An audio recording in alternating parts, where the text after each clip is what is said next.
In the following interview, I sit down with Nirosha Methananda.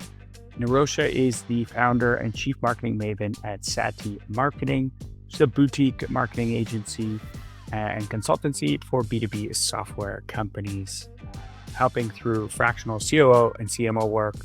She's had an incredible career running marketing at great companies like Bombora and Flutu, How Now, but there's a lot more to her story than how it appears on the outside.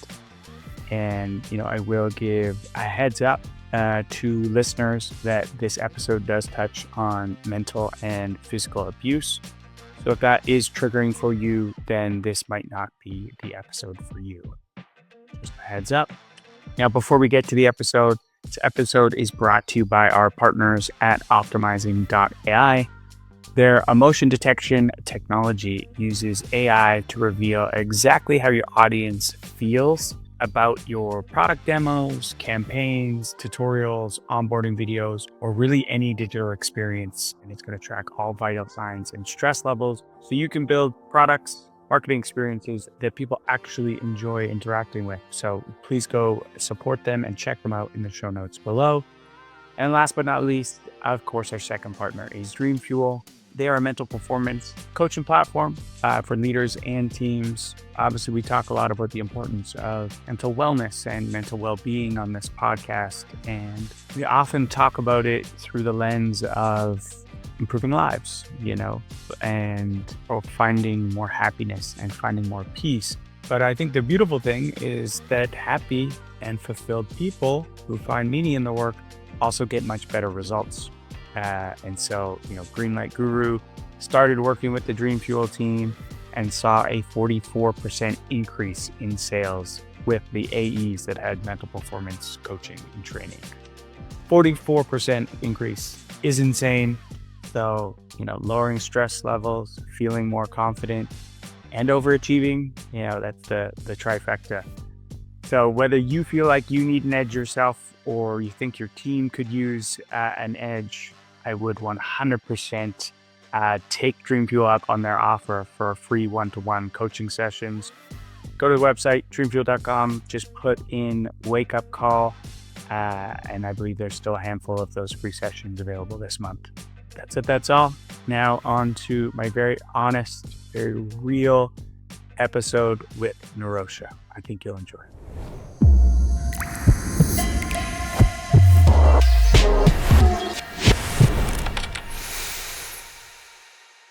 We are live. Hello, everybody. And hello, Nirosha. How are you? I'm great, thank you. How are you? I am doing well. In Bangkok. I have some decent Wi-Fi.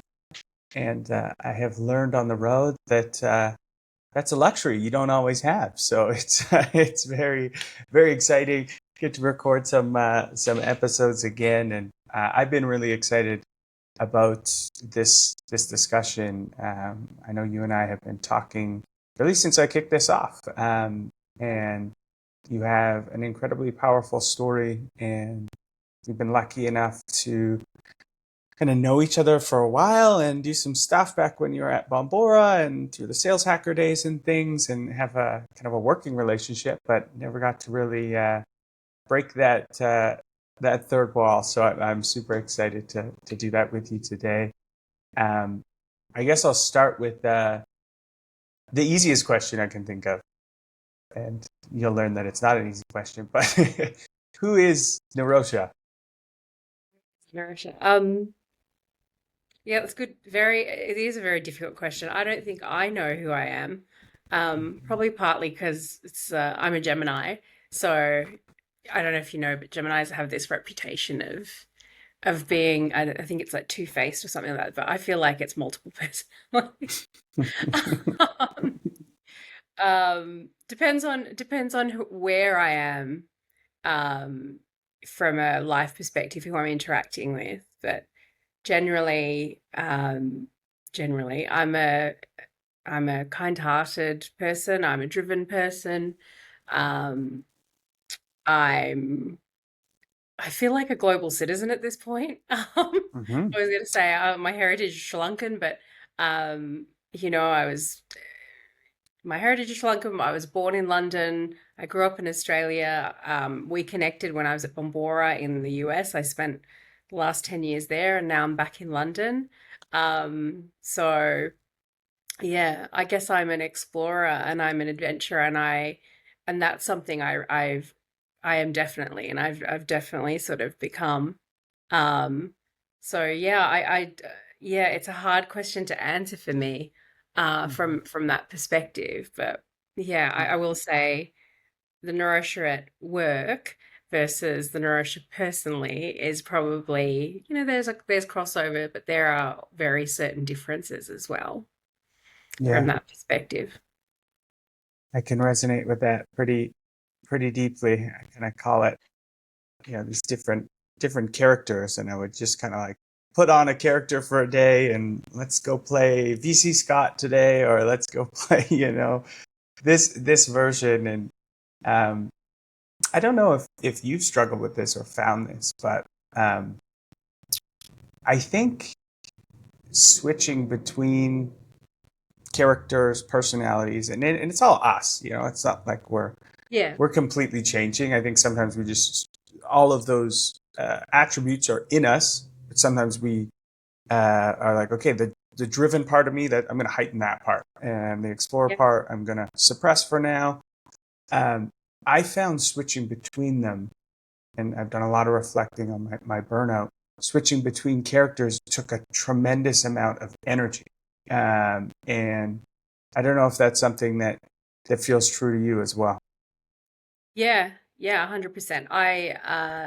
Like, it's funny because when people meet me, they say, "Oh, you feel like you're very extroverted," and I can be, but I Mhm. spend an enormous amount of time as well. Incredibly, I find as I'm getting older, at home recuperating, like just protecting my time and just being Yeah. in my space and reading and, watching Netflix and doing all of that sort of stuff, to sort of regenerate my energy. I think you touched on something that is something that I've kind of really been focused on in the last, I'd say about 12, 10 years or so, is your energy and protecting your energy, and how precious it is, because it's not infinite and we don't often realize it. And then when you say burnout, that's what happens. You burn like you burn through all this energy and all this space that you have internally.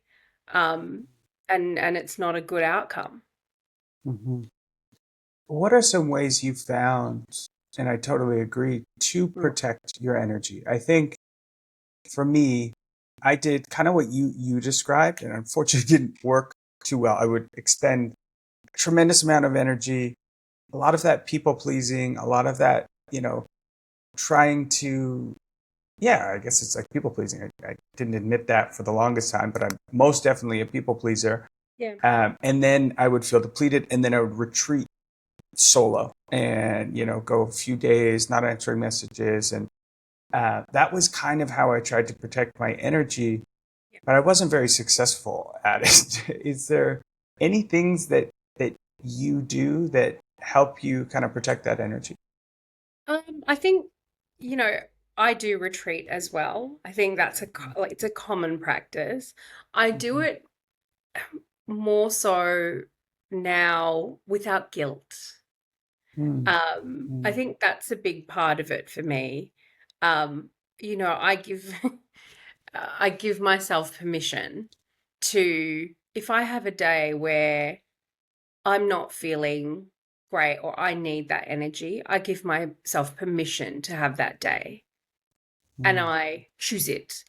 Yeah. I'm not sitting there going, oh, I should be doing this or I should be doing that, or I can do this, or this person's messaged me and I should be doing that. I think that's psychologically a really large part of energy, of giving yourself Mhm. permission. I think there's also, um, I don't know if you watch this program called What We Do in the Shadows. Have you seen that program?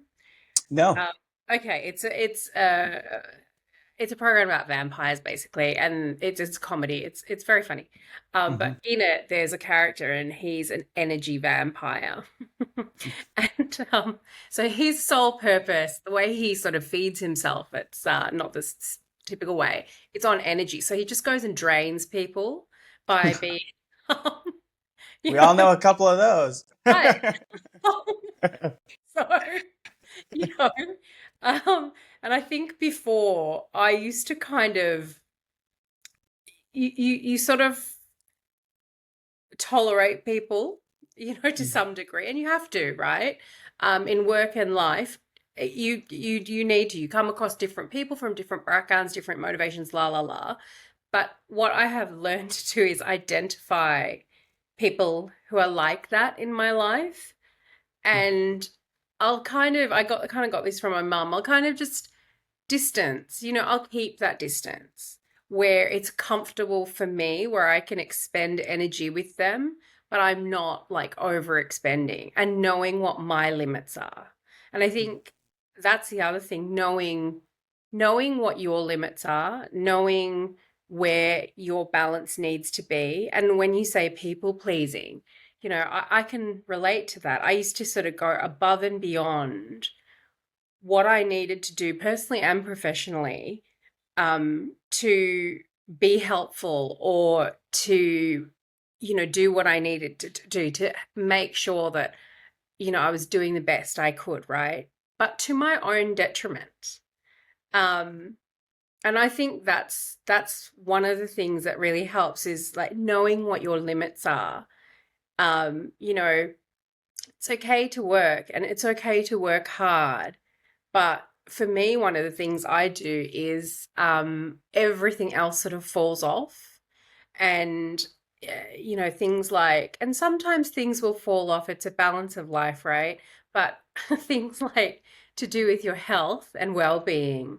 So I would be like chronically kind of tired. And I would put off going to the doctor, put off going to the doctor. And, finally, when I had sort of a career break, during one of I went to the doctor, and the doctor's like, your iron levels are so low, you know. And that's why, like, I'm tired, I was breathless. I'm like, why am I so I know I'm unfit, but I'm not that unfit, So it's those sorts of things where you have to know and prioritize yourself. I think that really helps. And I can't say, Scott, that I haven't perfected it by any means. It's a constant, it's constantly being mindful of it. But I think it's those types of things that help to create that space for yourself, and take back your energy. Yeah, there's a lot of good points there. I feel like the missing piece for me is when I would retreat. I wasn't doing what you were talking about, of like, I never actually enjoyed it, because I was so self-critical that I was doing something wrong. I was falling behind. And so that whole 2-3 days of like retreating from the world, I'm actually just sort of an anxious wreck, because I'm not giving myself permission, to actually enjoy it and do just normal things that, sitting on the couch is fine, and going for a walk is okay. And, the energy vampire thing is something I'm starting to, notice more as well. And I think the unfortunate thing is a lot of sort of energy vampires that I've come across in my life are quite successful, because, they're taking a lot. That's kind of, and when you take and take and take, that can require more resources, require more knowledge. Whatever you're taking can actually like propel you. And so if you're not setting boundaries with those people, and your normal responses to give, it can get you in some interesting scenarios that can leave you feeling pretty depleted. And then I do have to just, I'm in no way a medical expert, but I have been around enough females in my life that I think the iron levels being low is incredibly common. So if there's any female listeners listening to this that feel like they're tired and haven't checked their iron levels, would highly suggest doing that, because it's incredibly common. Did you immediately see like an uptick in energy levels when you took supplements? Yeah, I mean, yes, I have. I mean, also the other thing I should mention is, while we're on this topic, I'm halfway through life at the moment, and I'm going through perimenopause, which is not Mhm, something that um, no one talks about it. No one mhm. talks about it, including like generationally, out, sort of out in the open. No one talks about it. So Yeah. there are a lot of changes that go on with you psychologically, biologically, spiritually, or everything. And Hmm. that's something else to be mindful of as well, because I know, when that started happening to me, and it started happening in sort of the past year or so, Hmm. um, I felt I was going crazy. Um, you know, like things just biologically with me, but then also, I do things like walk into a room to get something and then would completely not. I'd be like, what am I doing here? Why am I in this room? I'm not even kidding. I'm like, Well, I don't even have an excuse for that. I do that myself sometimes. So, I, I was just like, am I going crazy? It's sort of things like that. So being conscious of where you're at in your stage is super, super important, because sometimes when you're so self-critical, like there's a reason why these things are happening. right. You know, there's Hmm. always a reason. It's not just happening for no reason. And when you don't listen, you you know that it creates this story of like, oh, I'm losing my memory, I'm doing too much, I'm doing this, I'm doing that. And actually it could just be, hey, like, or I'm unfit, for example. Like it could just be, yes, I know you are, but you're also very low in iron, and you don't have energy, and that's why you're breathless constantly. Yeah. you know Yeah. so yeah. Listening to your body is so important. And yeah, there's very little discussion about menopause, perimenopause at all. Obviously, I'm not like the target demographic, but you would think that it's such a huge transition, and oftentimes we actually love talking about transitions, online. There seems to be a lot of content on these transitions, and that one seems to just be, hidden in the closet for whatever reason. Yeah. How would you describe it? For me, you educate me and listeners who maybe it's a female that's starting to feel off at that age, or maybe it's a male with a partner. Like what are you kind of going through? Yeah, I mean, fundamentally, you're having a shift in your body, right, around reproduction. So Mhm. it's thinking about that. It's thinking Mhm. about, well, I want, like, for me, I don't have any children, so Mhm. I'm going to go through at a point where that's not going to be a possibility for me, and coming to real terms with that, with that Right. reality, where Yeah. that's not going to be a choice for me anymore. That's one thing, but it's also around not being able to sleep. It's around, my what goes on for me physically, in terms Mhm. of weight gain, in terms of my hair, in terms of all of these physical things where you just sort of wake up and you just feel like, some days I feel like just, ugh, Mhm. and you can't, it's this feeling that you can't kind of fight, Mhm. to not sleeping, to being increasingly like moody, or going to an extreme of a of an emotion for no reason, you know, Mhm. for something Mhm. that I don't necessarily like. I won't have a reaction about. I might have more of a reaction, and it's really difficult to, because before I kind of I didn't know what was happening until I sort of spoke to a friend, and she sort of said, "Oh yeah, I'm going through perimenopause." I was like, what are you talking about? Mhm. And I started looking, and I was like, oh, right, that now makes sense. Um, But when you're at work as well, and you're like from a workforce perspective, you really have to check yourself, because for me at least, because like when you're working with other people, I'm very conscious of energy and what energy I'm also sort of pushing out, especially to my teams and and my colleagues and things like that. But it's so heightened.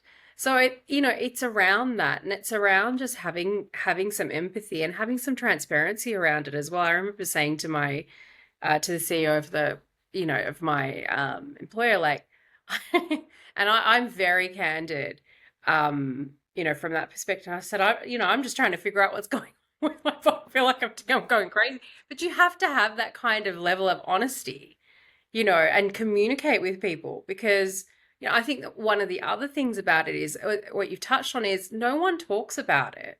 No one talks about this transition, and you're sort of you feel like as a female, you have to kind of, hide that because it's a weakness, right? It's a weakness. And that's something for me I felt, throughout my life for various reasons.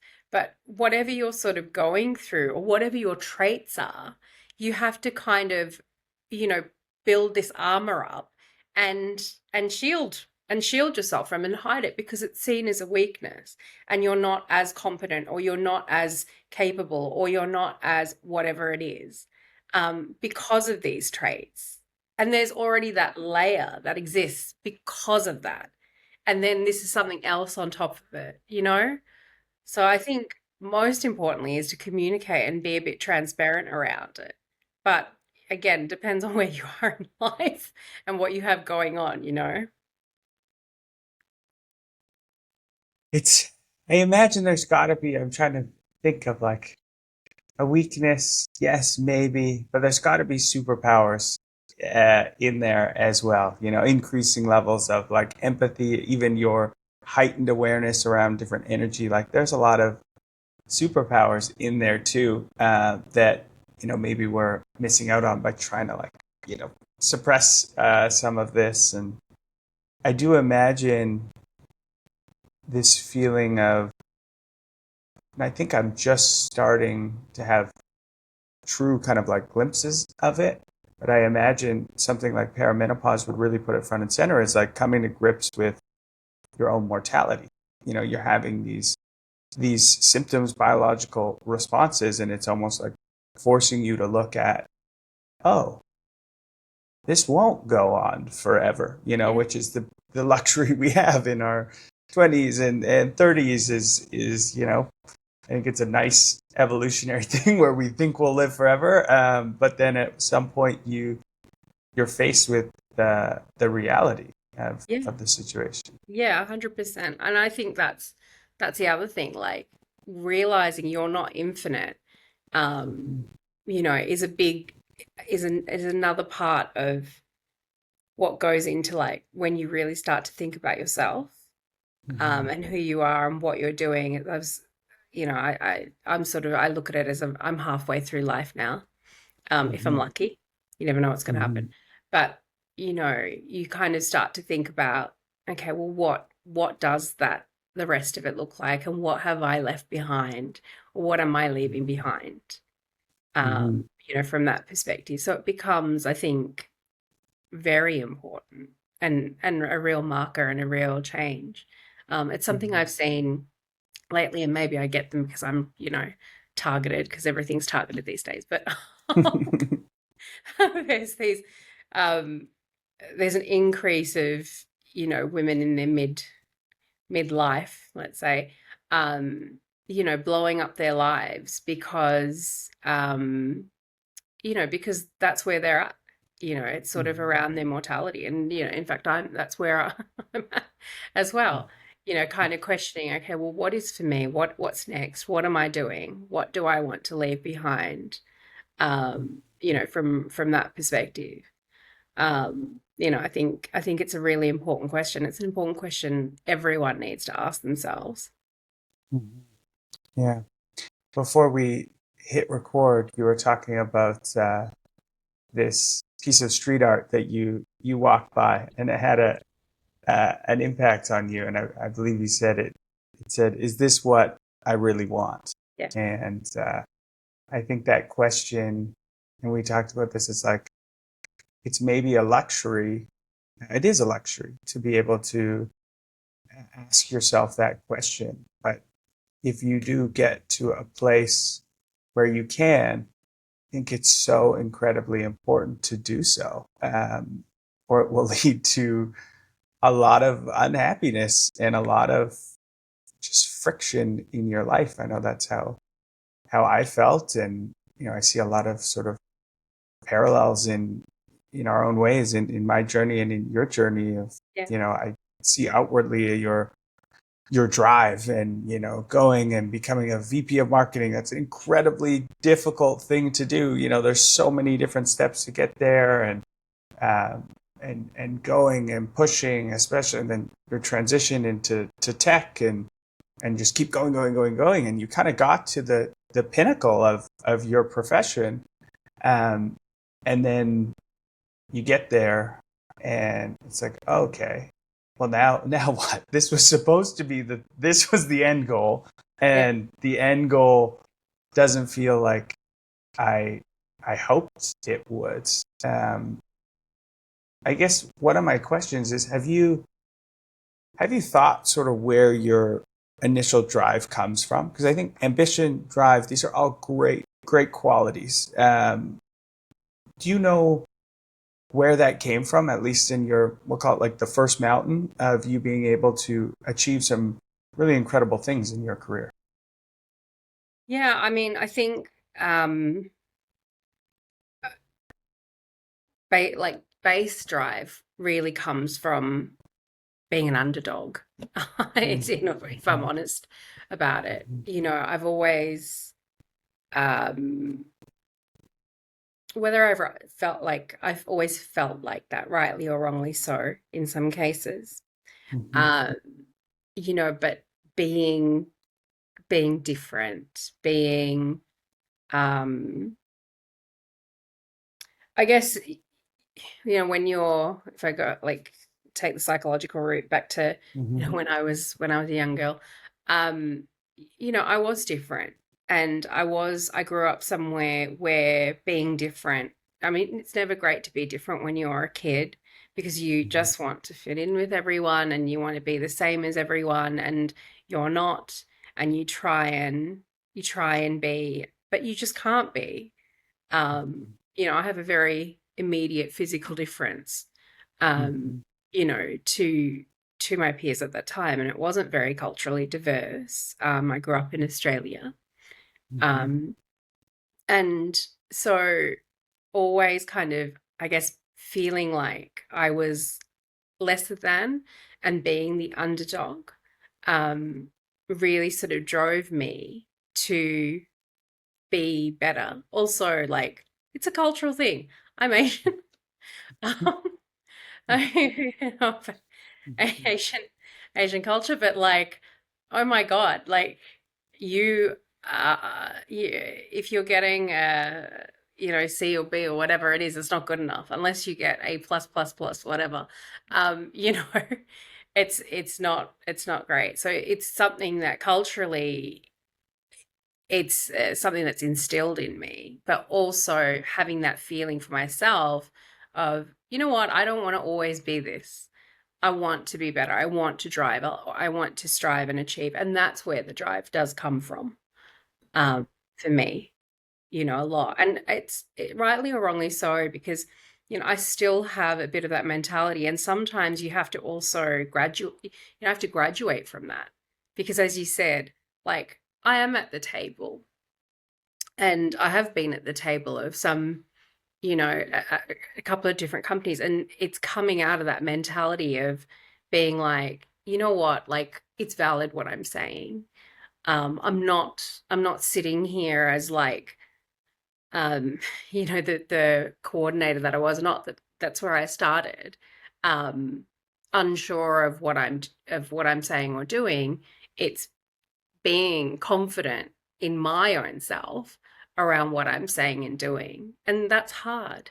sometimes. I get one of my ex-colleagues, she was one of my team members, she kept saying to me, you look at yourself through this lens of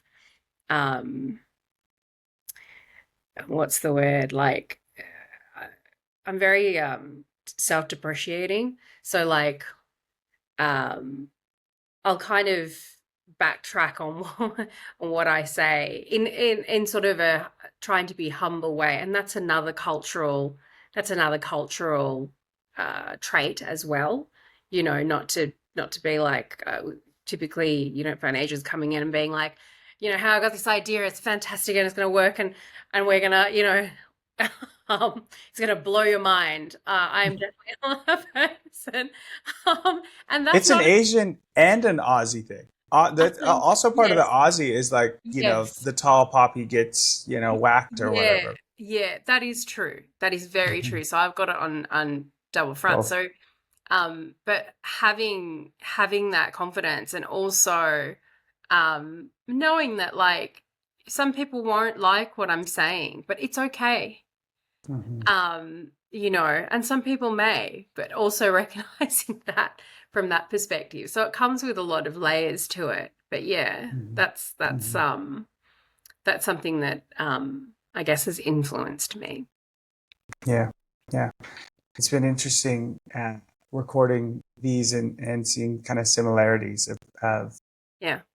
of so many successful people either are truly underdogs for various reasons or kind of create this their own story or want to prove people wrong, whether it's just like a dad that didn't pay attention to them or these little things where they create this narrative, um, rightly or wrongly, that they're behind, and that can be, it's amazing how successful that is to propel you to do great things. And I think what I've come to learn and think about is switching your fuel source is really hard. So like, I still want to create, I still want to do big things. That's okay. Yeah. But similar to you, like a lot of my drive came from fear of like not being good enough, proving people wrong. And so I'm just using fear as my fuel. And you can do that only for so long. And then you're kind of poisoning yourself. And switching that to love, passion, purpose, whatever you want to call it, proves to be pretty difficult because it's not, I want to say it's going to be a bad analogy, but it's like, it's just not as powerful of a stimulant. I think, for at least for me, like passion and love, these things seem like fleeting versus, getting up in the morning, seeing you have 8 emails and fires, and you're like, oh my God, if this doesn't happen, the world's going to burn. And then that will propel Yeah. you to do things. Yeah. Yeah. Um, yeah. Have you found any uh, ways that you can still find great like motivation and drive without tapping into that underdog story that you have? Uh, yeah. I mean, I think it's it's evolved. I mean, one of the other things I will say as well, about just on your point about Mm-hmm. um, this fear of not succeeding and so on and so forth. I think one thing that put very early on in my 20s that put me in put things in perspective. My father is an accountant by trade. He migrated. He grew up, born in Africa, grew up in London, and then migrated to Australia in the mid 80s. And he worked incredibly, incredibly, incredibly hard. Like he would be in the office by 7. He would be out by 6 every single day. And we didn't see him when we were growing up younger. Um, we were with my mum quite a bit, and she worked as well. but not the same hours. So I saw his drive. And I think for me, what put it in perspective was, you're working, working, working, working, right? He was working, and we had like, we were not, millionaires, but I'll tell you, I never went without anything in my life that I really, that I really needed. Um, and what happened with him was, I guess he worked so hard, and then it was, you sort of work towards this thing of like, I'm going to work and build this thing and do whatever, and then I'll be able to enjoy it. But he got really sick. Mm. And for a number of years, so all the things like travel, all the things like, spending time, and the other thing was spending time with us. I have a younger brother. We were in our 20s and getting older and moving on with our lives.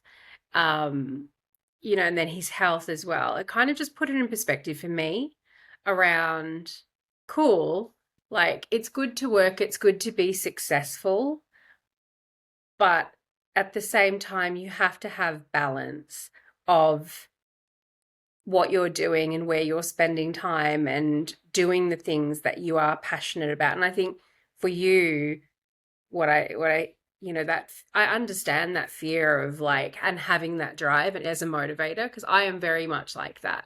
Unless I have like some sort of deadline and there's like 10 hours to do whatever it is, I fall, that's when I like go, go, go, go, go. Otherwise I can procrastinate a bit. Mhm. But it's having that balance of like, okay, if your motivator is fear, but not always having that, because you can't solely operate from that. I think for me, that's what kind of put it in perspective around Mhm. having that balance of whatever it is. So yeah, Mhm. I've deviated. I'm sorry, Scott. What was your question to me? Like, No, this is that story is a good one to highlight, and I'm sorry your father got sick, and it's unfortunately just such a common story of just work hard, hard, hard, and then one day I'm gonna have the time and the resources to do all the things that I wanted to do and spend the time with my loved ones, and that can get taken from you so quickly. And I had one of my kind of teachers in life uh, put it pretty well. I was going, going, going all the time, and I also had all these visions in the future of like, I'm just going to do this for 6 more years, and then I'll have enough to do all the things that I actually want to do and be with the people. And be it's just like, how did you feel yesterday? And I was like, pretty terrible. Just like anxious, work 13 hours. The best like proxy for how your life actually is just like either today or yesterday. Like if there's no, and that's just going to continue. yeah, How you feel today or yesterday is kind of your life. And if you would be okay with redoing that again for the rest of your life, then that's good. If not, you probably need to make some changes. So yeah, I'm pretty like, well, okay, time to make some some changes. Um, but um, so I know, we talked through this kind of incredible career you've had, and seen you like speak on panels and things, and like outwardly, I think a lot of us present um, like life has always been, up and good, but definitely come to learn that there's a lot going on, behind closed doors in everyone's stories. And I know you have some particularly difficult experiences that you've had and managed to get through in your life. And if you're comfortable with it, I would love to kind of hear some of that adversity that you went through. yeah. I mean, I think um, really it's around relationships and around um, not great relationships from Mhm. my perspective. And look, it's something that I can talk about and I can make light of to some degree, but it wasn't at the time, and it really has shaped who I am. And I think also um, it's made, there's sometimes I have reactions or as you like and get triggered by certain things. I was early in my sort of late teens and into my 20s for sort of 10 years on and off in a abusive relationship. And it was a emotionally and physically abusive relationship. Um, and that going through that experience, where someone can break you down, really like mentally to a point where I'm not worth it. I'm kind of worthless, to that point, and then building yourself back up, um, is not easy. And then I guess being able to, and that's why when I say energy vampires, I think I'm a lot more vigilant around who I let in my space and who I let around me and how they are with me and how they make me feel, about myself. Because, I think it's always with me, whether I like to, admit it or not. It is always with me, and there are things that are triggering. But I think like it makes me hyper vigilant, hyper conscious around how I am and who I have around me from that perspective. And how also like just recognizing what's going on with other people, and understanding like, okay, well, what's the story beyond this as well? From that perspective, I think that's the impact it's really had on me. I think it's particularly hard. I was very early on in my career when I was going through that experience. And it's very hard to separate, your what's going on personally from what's going on professionally. But you really do have to. I've become kind of like a master of it, to be Right. honest. Because you have to, from that perspective, you can't, for me, I couldn't, like, that's another thing to do with weakness. And when I talk about weakness, that for me is probably where it comes from. I don't want to be weak, because of the experiences I've gone through, because I felt weak, um, from that, in that situation and through those experiences. And that's translated, I think, for me in who I am today, personally and professionally. First, I'm sorry that you went through that. It's unfortunately domestic abuse. Like even just getting ready for this chat, and I know we'd be touching on it. It's incredibly common. So if there is anyone listening to this, like there are resources, there's help out there. It is unfortunately a too common thing that happens, and I imagine that sort of like masking that you had to do of like, okay, like this is happening, but then I have to go and be this at work, is potentially where some of these things that it seems like you're now sort of unraveling, probably kind of started. How did you start to identify what was kind of going on, which I think is probably even difficult, even if it's really blatant. I think if you're in it, it's completely different. Yeah. Kind of identify it and then make the first couple steps to get out of that situation. Yeah, I mean, I think it's funny, you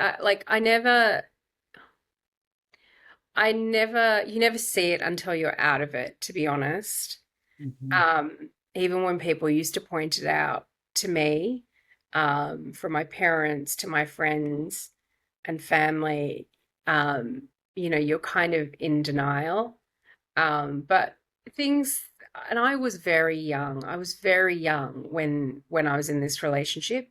Um, and I was quite sort of naive to the way of the world, to be honest, as well. Mhm. Um, but they're things, they're controlling behaviors. They're like, it's like, you're not going to wear that, are you? Or Mhm. when are you going to stop? When are you going to stop going out? Like, this is when I was quite young, and I used to go clubbing and things like that. And oh, you're not going to go there. When are you going to sort of grow up? When are you, those types of things? And then it moved into like, oh, you're not going to see this person, are you? Or, I want to spend time with you, or monopolizing your time, um, you know, to to um, to being essentially, uh, being beaten, um, which has happened. But and I'm to a point where, so it's a gradual kind of control. It's a control.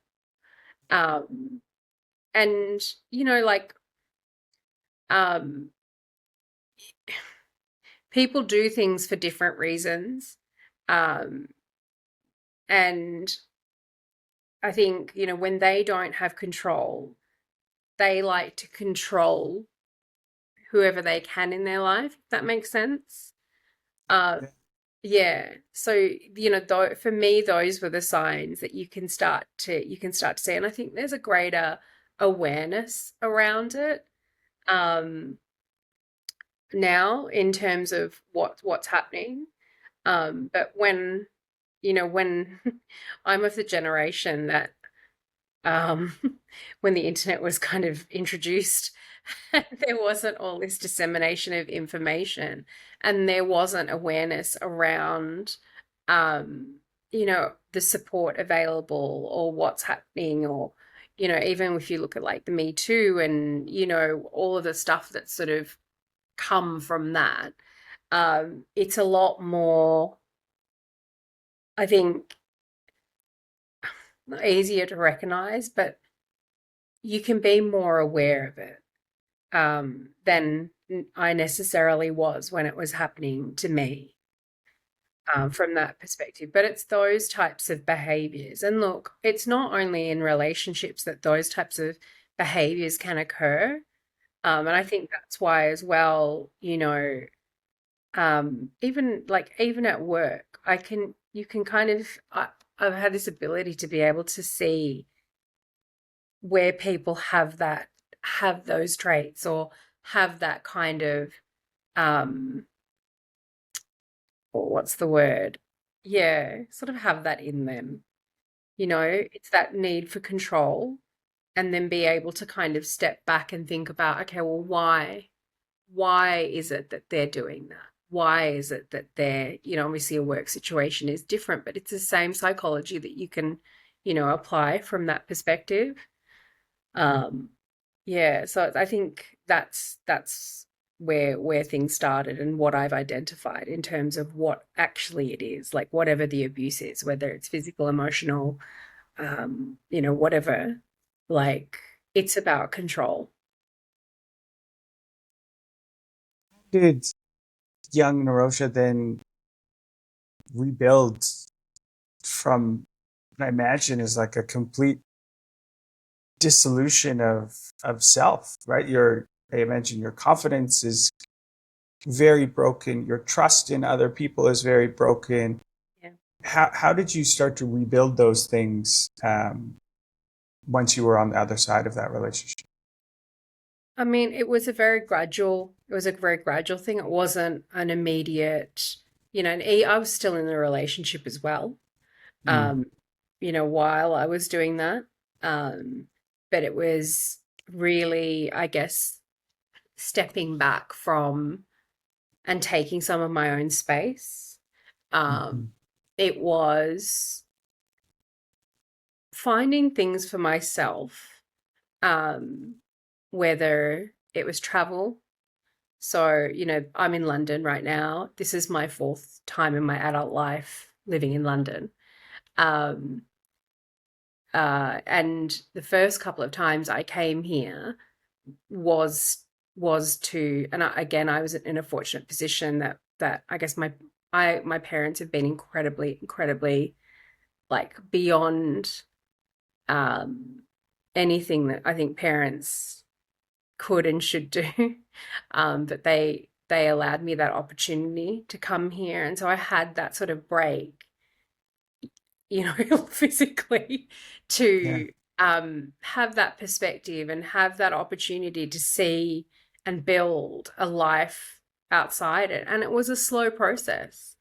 There are residual things that, and especially when you're early on in your career, when you feel like that, um, you know, it can really impact like who you are and how you are and whatever it is. And it's been a process around just understanding my worth and my value and what I bring, and just rebuilding that from that perspective, and going from, and it still occurs, especially in certain work situations.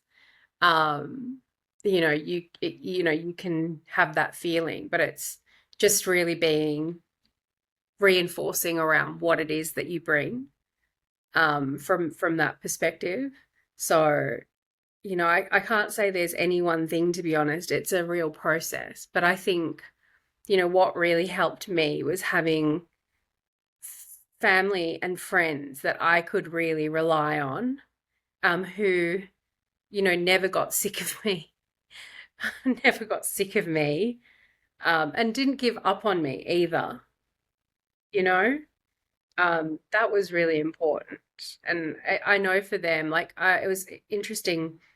Um, I was watching, um, I don't know if you've seen the documentary about R. Kelly, um, surviving R. I did watch Yeah, it. That was a tough thing to watch, but I did yeah, watch it. yeah. So that was quite triggering to me.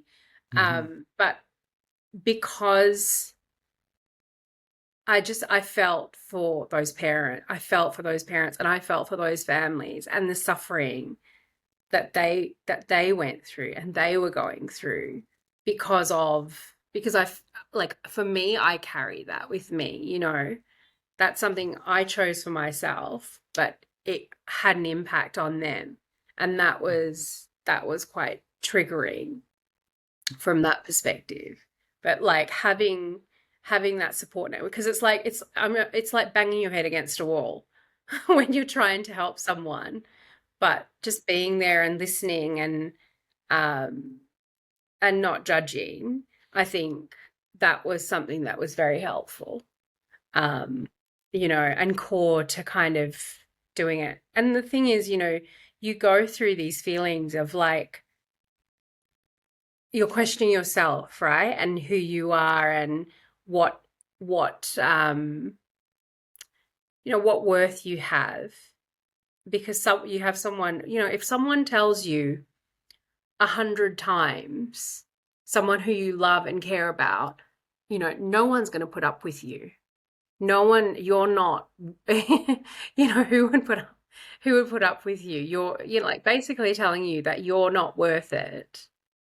You start to believe it, and so you're questioning yourself.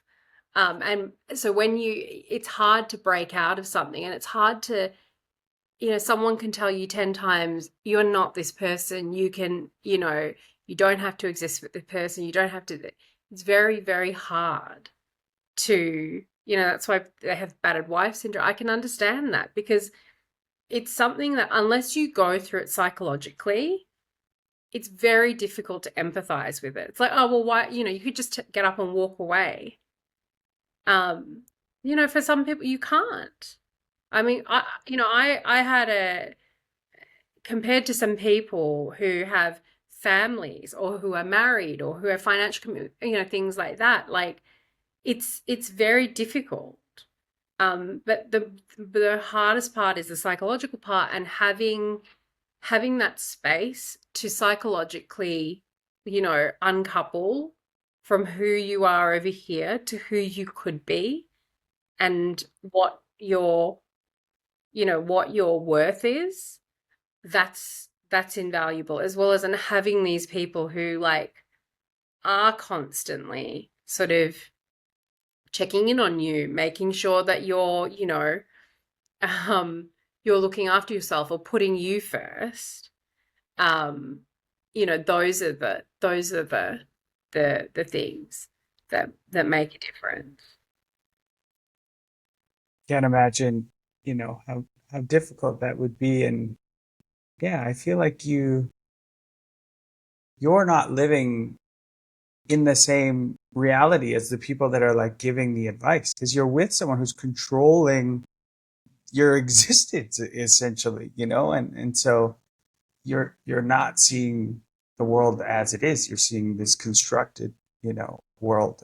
I imagine it's incredibly difficult to detach from. If someone, is listening to this and they're in a hyper controlling relationship, maybe it's an abusive relationship, maybe it's a really controlling boss, or someone they're dealing with, Yeah. what would you say to those people? I would ask them to take a step back and kind of just reflect and ask that question. Is this what you want? Like the question you asked, did you feel good yesterday? Did you feel good? Do you feel good today? And reflect on it and keep reflecting on it and having those perspectives. That's something that is incredibly important from it. And find your people, because there are people that are going through the same thing in one way, shape, or form. And that's something that, having that empathy and just someone to listen, that like half the weight can be taken off by just talking to someone as well. So you're not just in here, because your worst enemy often is in here, you know. I hear And when that. yeah, when you go in circles in your Yeah. head, it's that's your that you can often be your own worst enemy. So like ask for the help, or do the reflection. You know, because yeah, what's the point otherwise, We've only got this life. Is this what you really want? Yeah. Great question to ask again and again, and great advice overall. And thank you for sharing that story. I want to sort of wrap up with kind of I know you're in this transition period. We're both sharing transition period time and I think I'm getting the sense that a lot of people are sort of asking that question, which I think is a good thing. Is this what I really want? I think it's spurned on from like a few different things. I think how quickly technology is advancing, and AI and everything is like, okay, well, the thing that sort of defined me might not define me soon. And people are asking themselves all these questions.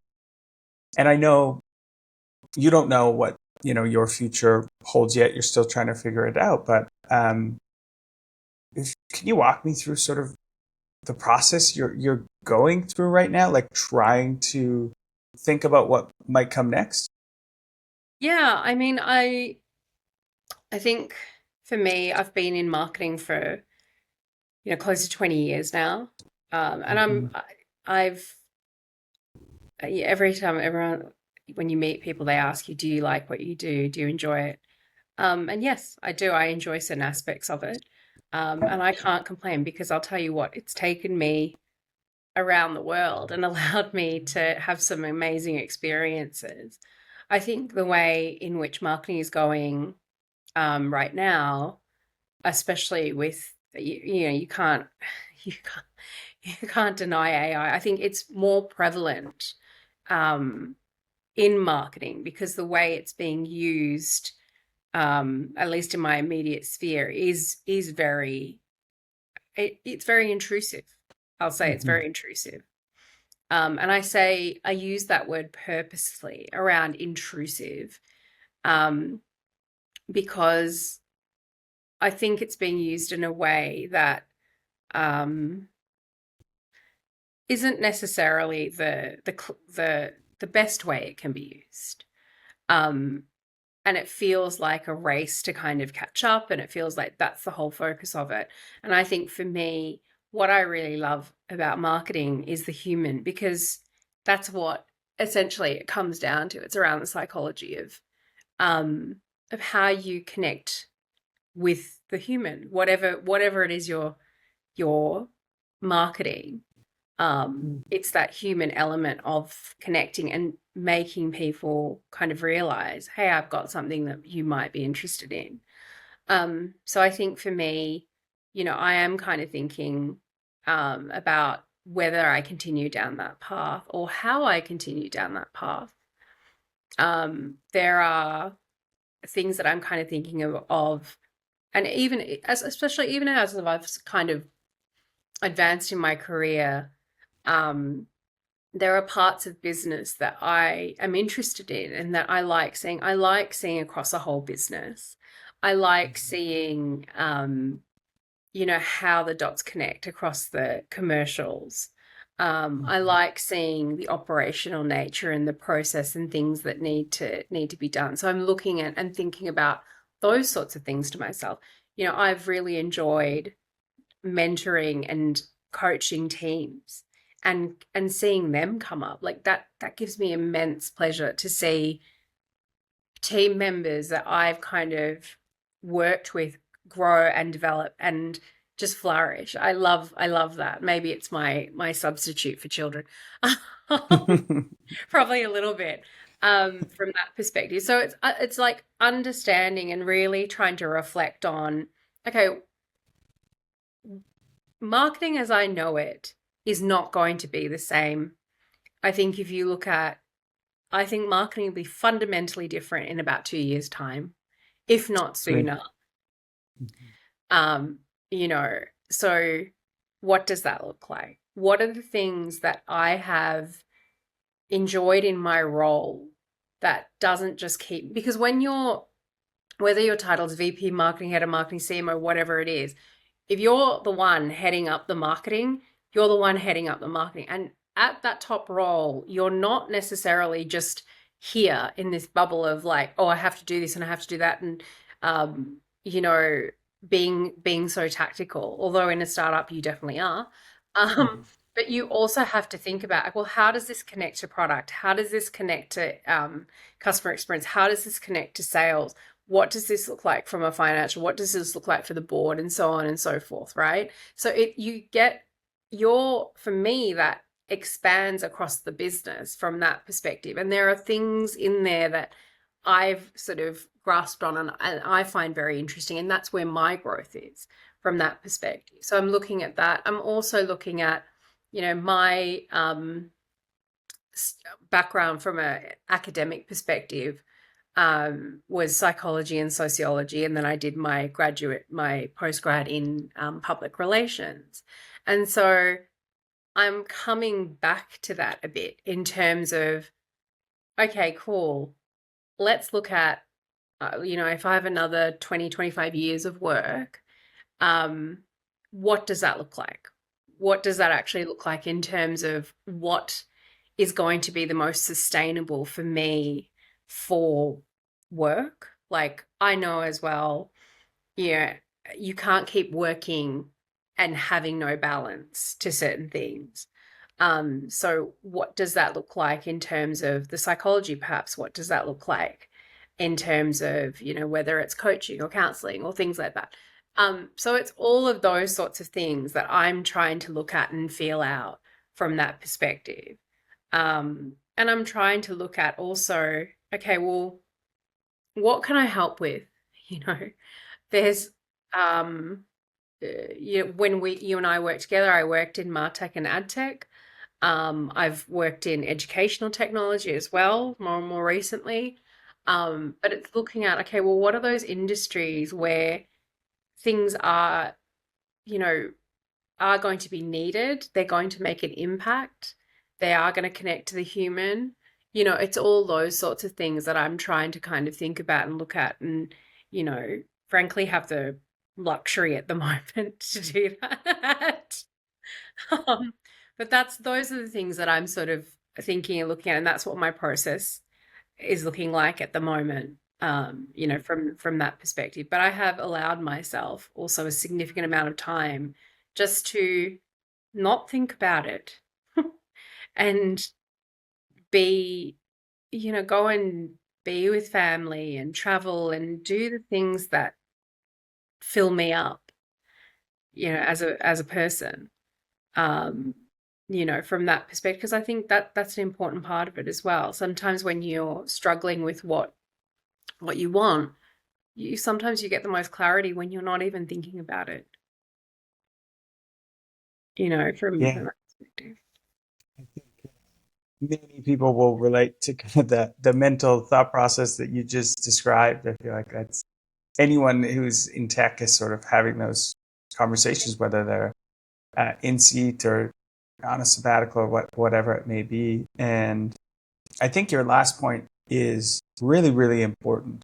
I think what we forget is, any spiritual teacher, coach, therapist will tell you, the quickest route to sort of happiness is living in the present moment. And when you are constantly trying to plan and think about the future, you're forced to live in the future. So you're not here Yeah. and can lead to anxiety. And I think that's part of the reason why I would say in technology in general, there's a lot more stress and anxiety in that sector of the economy, is because everyone is forced to constantly think 5 years ahead because their livelihood depends on it, right? Like Yeah. these are Yeah. existential threats. And so carving out specific time and not just worrying about it or planning about it all day is important. Yeah, that's so true. I mean, I think, yeah, especially when you look at tech, it's, I think you do have to look at, okay, well, what can this be? Mm-hmm. I do think that at the moment, um, I'm not, it's not like I'm no expert on it, but I don't think from a marketing perspective, we're thinking big enough with AI. Mm-hmm. Mm-hmm. Um, I think it's very rudimentary what's being done at the moment from that perspective. But then again, yeah, I think that's something that will come from that perspective. But you're right. Like we Mm-hmm. have to, you constantly have to think about what's next, what's next, what's next, Yeah. which Yeah. doesn't allow you to be in the present. Yeah. Yeah. It's going to be a damn interesting time to be alive, though, over the next 5 to 10 years. Oh, you want to get Can't, it more interesting than this? yeah. Oh, I think it's just the tip of the iceberg right now. But it is an interesting time to be alive. I do also think there's a weird forcing function because things are so crazy, whether it's the geopolitical landscape or the advancements in AI, is that a lot of people are looking inward more just out of because they have to because they're freaking out, which is a positive. And so these things are always a push and pull. Yeah, I agree. I mean, I think that's the other thing, like looking at AI from the position of fear versus the position of possibility, and what that frees you to do, I think would be a better perspective to look at it from. Um, you know, like you also kind of hold on to what this is right now because it's what you know. But that can also limit limit your belief, right, around what is possible and what your life could be, and what could be enabled by it. I think Yeah. that's the other thing, the other way to look at it, because there's a lot of, I feel like there's a lot of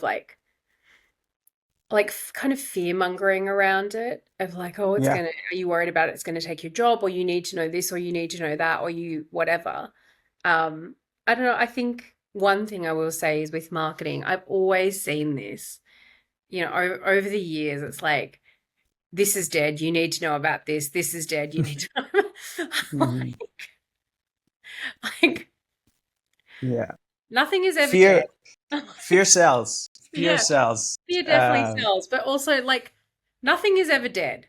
Just, No, like, it think of, evolves. yeah, it evolves, or Yeah. think logically about what it is. It's like PR, for example. Mhm. A couple of years ago, it was like, oh, you shouldn't invest in PR. It's not worth it. You need to build your own, your own media publication and whatever it is, which is, yeah, to some degree is true. You do. But PR is not dead, because now if you look at like what's coming, just specifically from a marketing perspective, like having that third party content and recognition and so on and so forth will actually help you. So I think it's about balance. For me, it's about balance and having that ability to kind of look beyond all of this noise and just think about what it is that you really need, and connecting the dots through that. So Yeah, it can be easy to forget. It's a tool that is here to support us. Again, there's just this fear ingrained in AI. And like, I've got my ChatGPT right now as an agent that is I said, you're a spiritual teacher. You've read every religious text possible. yeah, Every psychological paper. Give me a lesson and an exercise to do every day. And like, that's beautiful. It can drive so much um, value to our lives too. But yeah, yeah. 100%. I think that's the thing. Like, you just need to know. It's a new thing that we need to know how to leverage it to the Mhm. best of our abilities. I mean, it's not at the moment, a lot of people are using it for social media manipulation and Mhm. content Yeah. optimization, which I think Yeah. that's a very basic use of this incredible Yeah. technology, Yeah. you know. So, Um, yeah. yeah. So Yeah. no, I certainly look forward to that time where it is that for us. Yeah. Yeah. Well, Nirosha, thank you so much for sitting down with me. I really, really enjoyed this conversation, and thanks for being open, honest, and vulnerable. I know it's going to have an impact on some folks. So thank you. And I hope you enjoy. Are we still, I guess it's not summer anymore. I guess we're wrapped up. I can't even say enjoy the last little bit of your summer. I guess kind of. It's probably like another week or two. Yeah, I hope so. I hope so. Yeah, It's always summer somewhere, isn't it? exactly. Exactly. Awesome. And to all our listeners, thank you so much for hanging out with us. We'll see you next week.